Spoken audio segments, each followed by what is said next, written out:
To my YouTube channel. So muri video y'uyu munsi rero tugiye kurebera hamwe uburyo umuntu ashobora gukora mu kombucha ibere mu uburyo yitegura uburyo yikoramo ibere mu gaso. Rero kombucha ni icyayi ariko kiri fermented. So ikiri cyambere cy'ingenzi bakoresha ni SCOBY, which stands for symbiotic culture of yeast and bacteria. So ni SCOBY rero ushaka utazi uburyo ikora ariko wakoze kombucha rwose cyanjye ubu ngubu gutyo nyifite nshobora gukora kombucha, nshobora guhereza mugenzi wanjye agakora. Ni ibintu byoroshye rwose, you can share it with someone else. So muri urwo rwego rero uyu munsi nifuze kubasangiza iki kinyobwa rero bita SCOBY. SCOBY ni ikinyobwa gituruka muri Northern East China, niho gikomoka. Benshi bakunze kucyita ngo tea of immortality, icyayi cy'ubudapfa cyangwa sinzi ko nacyita. Gifite rero benefits nyinshi rero ndibugende mabwira as long as turi kugenda dukora video, ndibugende mabwira uko iki cyayi gifite benefits nyinshi, akamaro kacyo, impamvu ukwiye nawe kumenya uburyo wagitegura n'impamvu ukwiye gukina. So stay tuned, hanyuma muze tujyane muri video bereke uburyo bagitegura. Iyi ni SCOBY rero, iyi niyo jambikamo izi channel uramutse uzikeneye please let me know. Kandi niba utarakora subscribe, please subscribe kugira nyine ibintu byiza byinshi. So turi gukoresha beetroot for today. Ngiye gukora kombucha ebyiri, ndi bukore iyi ngiyi ikoze muri beetroot, turi bukore niyo turi bukoreshe icyayi amajyana asanzwe. So for this kombucha we'll be using beetroot.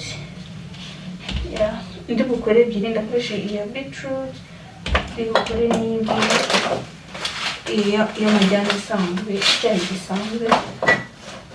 And then for the spices I'll be using cinnamon, I have 2 types, and cloves. Niyo turi bukoreshe.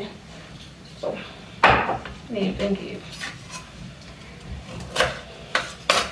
icyo nakoze hano rero, nahise mfata za betrave ntangira kugenda nzihata, nkagenda nkuraho kagahu nyine k'inyuma ibisanzwe. So icyuma rero muranyihanganira, icyuma cyanjye gitsinze nari nagisize, and then nkoresha iki ngiki. So abantu rero turi kumwe hano, iyi kombucha rero ni ikinyobwa cyiza gifite health benefits nyinshi. Umva, niba wakanze kuri iyi video please komezanya nanjye mpaka uyirangije. Kandi ndi bushyiraho part 2 kuko iyi video nyikoze kwa gatanu, part 2 nzayishyiraho bitarenze kwa gatatu kuko iminsi 10 zaba yuzuye deja. Nayikoze mbere ntinda kuyandika, ariko rwose trust me kwa gatatu nzabashyiraho part 2. So rero ndagusabye niba uri umuntu ukunda ibintu byo guteka, ukunda nyine kurya ibintu bifite ubuzima, bifite ubuziranenge, apana bya bintu bituma by'ama product. Umva guma hano urebe iyi video kandi wibuke kuyisharinga n'abandi. I beg wibuke kuyisharinga n'abandi. So ufata betrave. Uyu munsi navuze ngo ndakoresha iya betrave ndetse n'icyayi gisanzwe. Impamvu nafashe ibi bibiri, ushaka kuba udafite betrave muri ako kanya, ariko ndakeka buri wese mu nzu yaba afite amajyane. Buri muntu aba afite amajyane mu nzu ye. So ni icyayi tugiye gufermentinga, ni ibintu byoroshye. So udafite n'iriya SCOBY naberetse umuntu akoresha, ushaka kugura kombucha cyangwa ukayikorera ugakorera SCOBY uko bayikora. Niba mukeneye kubimenya rwose munyandikire mubwire ati ushaka kumenya uko ukora iriya SCOBY. Ariko negeze no gukora video kuri TikTok nayo yitwa Simply and DIY. Nakoze video rwose ndi gukora ginger bag nayo wayikoresha igihe udafite SCOBY. Niba mukenera video y'uko umuntu ategura ginger bag, let me know please. Ndi hano kugira ngo mbafashe, ndi hano kugira ngo dufashanye. Okay, so nahise nzikataguramo uduce duto kuko tugiye guteka icyayi. Ushatse wazi blendinga kugira ngo ubashe kwabsorba iriya feri yose iri muri betrave. Ako for me nazikataguyemo uduce dutoya, hanyuma nzishyira mu isafuriya nari gutekeramo icyayi. Tugiye guteka icyayi cya betrave. Iki cyayi ni nakiza, by the way, mujye munakinywa, ntabwo ari kunywa ji ya betrave gusa. Even no nkwe icyayi cya betrave ni ibintu byiza, kiri rich in fer, ni ibintu byiza rwose, kandi umubiri wawe uba ukeneye for your red blood cells, okay? Uba ukeneye beterave cyane, ndetse cyane cyane ku bagore batwite. Abagore batwite mujya kwa muganga akavuga ngo amaraso y'ibiki, beterave rwose ihari kugira ngo igufashe. Ariko beterave ji kuyinywa mutayitetse, yo gufata beterave yawe ukayibrandinga, ugashyiramo ka watermelon, ugashyiramo n'utundi tubuto except inanasi ku bantu bafite inda ntoya, you know, and then ukakinywa icyo cyayi, aba ari byiza. So nasizemo spices, nasizemo cinnamon, nshyiramo cloves ndetse n'isukari. Isukari rero ikintu dufasha hano muri fermentation, rero ziriya bacteria ziba ziri muri iriya gingerbread zifidinga kuri isukari, ari byo bihindukamo kakako. That is how fermentation iba. Ufashe ukabikora nta sukari irimo rwose byabora iminsi ibiri, wasanga ari ibintu byaboze bifite mold hejuru. No, ntabwo rero ugomba kuburamo isukari. Iyo usizemo rero isukari nyinshi biproduce alcohol nyinshi cyane. That's why kandi igihe kinini kugenda fermenting, igihe kinini niko zigenda zifidinga kuri ya sukari. Ikindi kintu rero nasizemo amazi, maze gushyiramo amazi mishyira ku muriro, ntegereza ko nyine icyayi kibira. Hano nahise nongeramo amazi, nabonaga ari adahagije, nongeramo amazi. Kubambaza rero ibipimo by'isukari mba natekesheje ibiki ibirungo, ngene kabitewe nuko umutima wanjye umeze. Sinjya nkoresha ngo ibipimo ngo ibiki, bitewe nuko numva muri njyewe icyo kintu ningiteka kiri buze kuba kimeze nuko nteka. So hano ngiye gukora rero iyindi turi bukoreshe amajyana asanzwe. So yo ko nari buze gukora nyinshi, ariko ya beterave nakoze nkeya kuko nari gukora ebyiri, iyo ndi bukore nyinshi. So nagerageza gushyiramo isukari ugereranyije na kombucha nshaka gukora, nashyizemo isukari nyinshi ugereranyije na yindi ya mbere. So rero naho ngaho muri kubona ko bitandukanye, bitaza kubacangatira ku cyo wasize nyinshi. Nuko rero bukore iyi cyane, bukore nyinshi cyane ugereranyije n'imwe ya mbere. So nahise nshyiramo rero ya majyani. Amajyani nasizemo ibiyiko bibiri. Ufite tea bag ushaka gukoresha tea bag, cyangwa ugakoresha andi majyani yawe yose ufite, apfa kuba ari icyayi. Even ntabwo ari kombucha gusa ziba, even ushaka gukora kombucha ukoresheje imbuto, ushaka gukora kombucha ukoresheje coffee, niya coffee baho, ushaka gukora kombucha ukoresheje ibintu byinshi. Upfa kuba ufite iriya yeast cyangwa iriya catalyst. Ushaka gukoresha gingerbread, ushaka gukoresha scoby. Even ku bantu bafuza scoby, mujye mumbwira ati nkeneye scoby, nge I'm ready, naboroza rwose. Scoby nkiriya yanjye nyimaranye umwaka I guess, kandi uko nyimarana igihe niko igenda ibyara izindi. Ugahereza undi muntu nawe agakora gutyo nawe ukagenda umuhereza. So nahise nshyiramo za spices n'ubundi cloves, cinnamon, ndangiza nshyiramo amazi. Nashyizemo litiro 3, ndakeka akajage kanjye gapima litiro, nasizemo litiro 3. Ndangiza ngiye gukoroga kugira ngo isukari ige ivange n'aya mazi. And then so ikintu ngiye kuvuga rero hano tugiye kuvuga kuri health benefits za kombucha. Rero kombucha igufasha muri digestion n'igogorwa by'ibiryo, ndabizi n'igogora n'ikinyarwanda nuko nguko. Noneho kuri abantu bafite ikibazo cy'umwijima, please mujye munywa iyi kombucha, irabafasha kuko iroza na antioxidant, ihoza, irasukura, igufasha nyine kuregula pH mu mubiri wawe, kandi nyine igufasha no kuba ku bantu bafite ikibazo cy'ama blood cells cyangwa blood cells. Blood cells zawe ziba ziri renewing nyine, yazibashya nkuko ubu ngubu usizemo scoby, usizemo scoby buri gihe ji yawe cyangwa iyi kombucha iba fermented, habaye nyine form nshyashya ya scoby yindi nshyashya. Ni nkuko blood cells zawe nazo ziba renewed. That kind of process urabikeneye, umubiri wawe urabikeneye pe, ukeneye gusukurwa, ukeneye kugira nyine health gap yawe nyine ku bantu bakunda kugira constipation ndabwiye ngo mujye mugerageza mumwe ka kombucha. N'abandi umubiri usanga waracitse intege, wundi uba ukeneye si ngombwa ngo ugende ukubite ngo dunda ubwonko ugende kombucha ni nziza healthy kandi alcohol level ya alcohol ibirimo ntabwo ari alcohol imena umuntu umutwe, ntabwo ari alcohol igira ute no, ni alcohol gakeya even katagera no muri 3%, okay, gakeya ariko umubiri wawe ukeneye. Iyo ushaka gukoramo inzoga ushobora no kuyifamenta igihe kinini, ushobora kongeramo isukari ugasanga ugeze kuri alcohol ya 13, ariko nuyikora muri ubu buryo ngende kukwereka aba ari alcohol gakeya even katanumvikana no mu kuyinywa umubiri wawe ukeneye.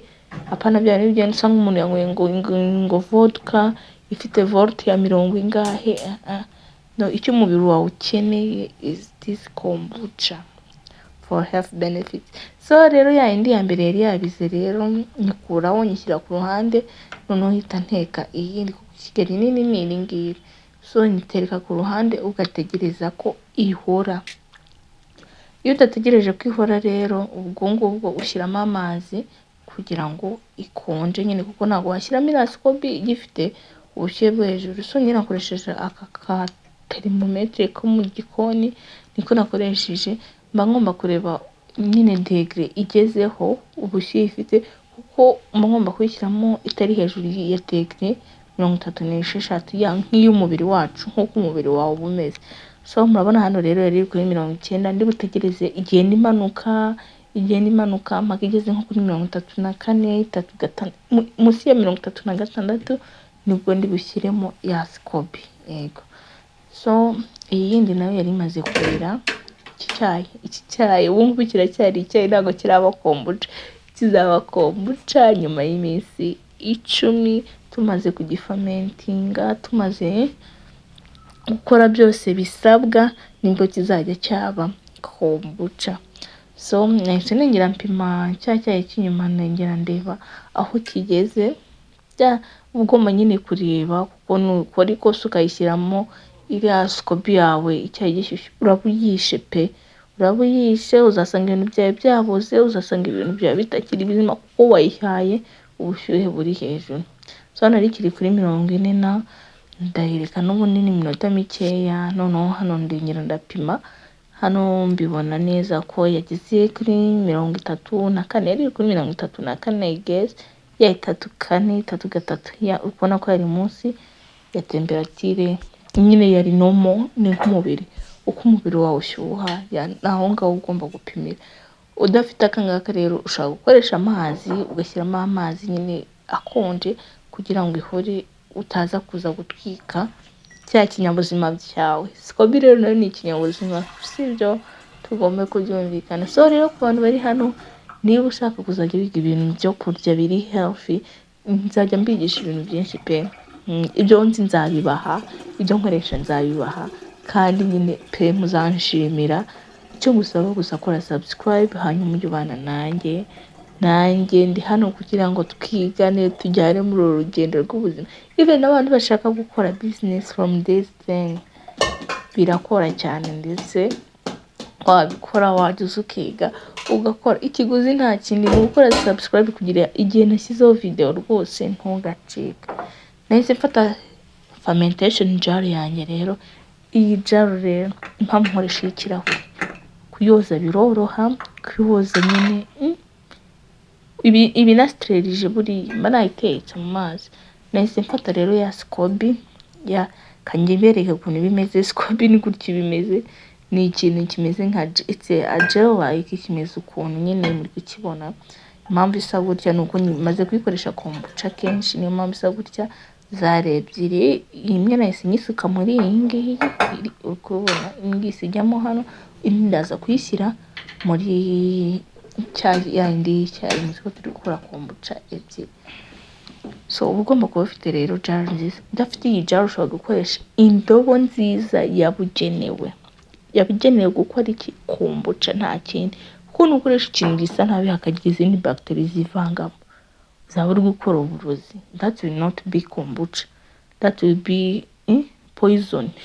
Okay, nahise nyipfundikira rero hano njya kureba ya yindi ni nayo ko yageze yakonje nyine yageze kuri ya degree dushaka 36 munsi yayo aho ngaho. Hano nabonye ko byari byakunze nayo nahise mfata iyi jar nini nayo ndangije.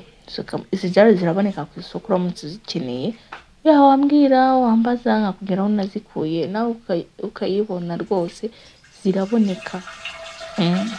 Rero kombucha ni nziza mujye muyikoresha. Iyi ngiyi noneho abashinwa ijya mu bashinwa bayita icyayi cy'ubudapfa.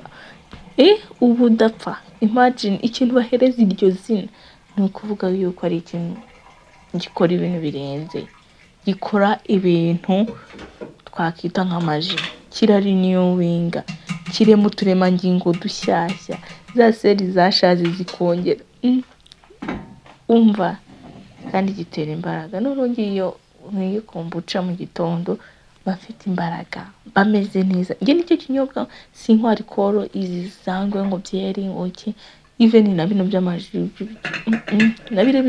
narabiretse kubigenda none kombucha rwose. This is my drink. Urumva ngerageza kugenda nzihindura nkanywa ya betrave, icyayi, ikawa, ukagenda nyine hindura.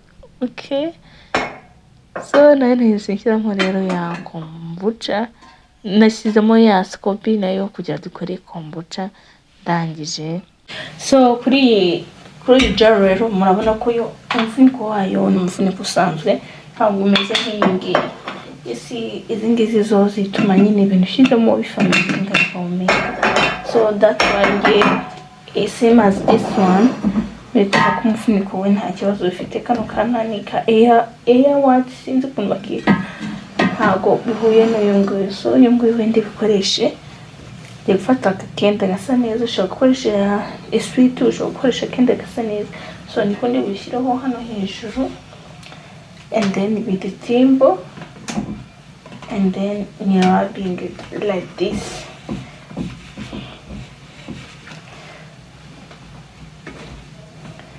Let me close it well.